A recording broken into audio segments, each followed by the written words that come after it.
జీవితంలో ఎలా ఉండాలి, ఎలా మాట్లాడాలి అనేది కొంతమందిని చూసి నేర్చుకోవచ్చు. అలా మనం ఉండకపోయినా మన ద్వారా మనం ఉన్నా పర్లేదు. ఎలా ఉండకూడదో చూడాలంటే మాత్రం బోరగడ్డ అనిల్ కుమార్ ఆడియోలు వీడియోలు చూపెడితే సరిపోతుంది. అమ్మలక్కల్ని తిట్టడం లమ్లు ముమ్లు తప్పించి మరొక పదజాలమే ఉండదు. ఆ పైత్యాన్ని అంగీకరించింది ఆనాడు వైసీపీ ప్రభుత్వం. ఎలాంటి యాక్షన్ తీసుకోలేదు. ఫలితం అతని డ్రామా కొనసాగి స్వయంగా జగనే నా చేతి చేపిస్తున్నాడనే తరహాలో అందరి మీద ఒత్తిడి తీసుకొచ్చినటువంటి వ్యవహారం అతన్ని. చివరికి ఆ ఫలితం జగన్ అనుభవించాల్సి వచ్చింది. ఇవాళ జగన్ 11 స్థానాలకు పరిమితం అవ్వడంలో ఇలాంటి నోటి దూలగాళ్ల యొక్క వ్యవహారమే కీలకం. ఆ బోరగడ్డ నీళ్ళు తాజాగా మొన్న మధ్యన బెయిల్ మీద వచ్చాడు. ఏంటంటే వాళ్ళ అమ్ముకుంట్లో బాగాలేదని మళ్ళీ జైలుకి వెళ్ళాడు. మళ్ళీ మధ్యంతర బెయిల్ పొడిగించి మళ్ళీ మా అమ్మకి ఆరోగ్యం బాగాలేదు, నేను దగ్గర ఉండి చూసుకోవాలి, ఒక్కనే కొడుకునని వెళ్ళారు. తీరా చూస్తే కోర్టు పర్మిషన్ ఇచ్చింది ఈ నెల 11వ తారీఖు దాకా.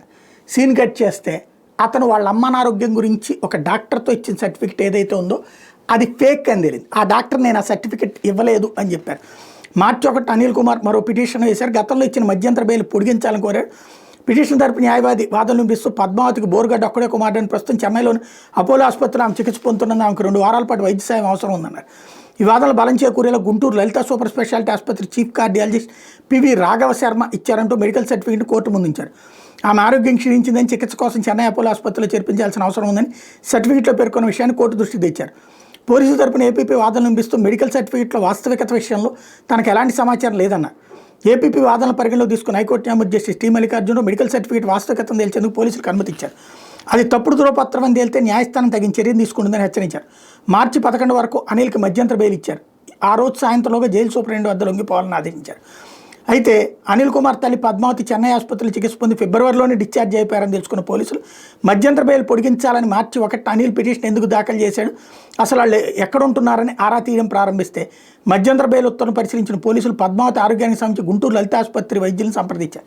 తాము అసలు అట్లాంటి పత్రం ఇవ్వలేదని, తమ వద్ద ఆమె చికిత్స కూడా పొందలేదని చెప్పడంతో అనిల్ మోసం బయటపడింది. తాము ఎలాంటి మెడికల్ సర్టిఫికేట్ జారీ చేయలేదని ఆసుపత్రి chief cardiologist P V Raghava Sharma పోలీసులకు వాంగ్మూలం ఇచ్చారు. దీంతో అనంతపురం గుంటూరు జిల్లా పోలీసులు 2 రోజుల నుంచి బోరగడ్డ ఎక్కడ ఉంటున్నారని ఆరాధిస్తున్నారు.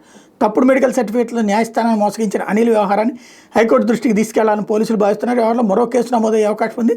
గతంలో గుంటూరు పోలీసులు అనిల్ని రాజమహేంద్రవరం జైలుకి తరలిస్తూ మార్గ మధ్యలో హోటల్కి తీసుకెళ్లి బిర్యానీ పెట్టించినటువంటి విషయంలో 7 సిబ్బంది సస్పెండ్ అయ్యారు. ఆ తర్వాత అరండల్పేట పోలీసులు ఆయన పోలీస్ కస్టడీలో తీసుకుని ఠాణాలో రాచి మర్యాదలు చేయడంతో 4 సస్పెండ్ చేశారు, వీఆర్కి పంపారు. అయినా మళ్ళీ ఇట్లాంటి తప్పుడు పనులు చేస్తూనే ఉన్నాడు అతను.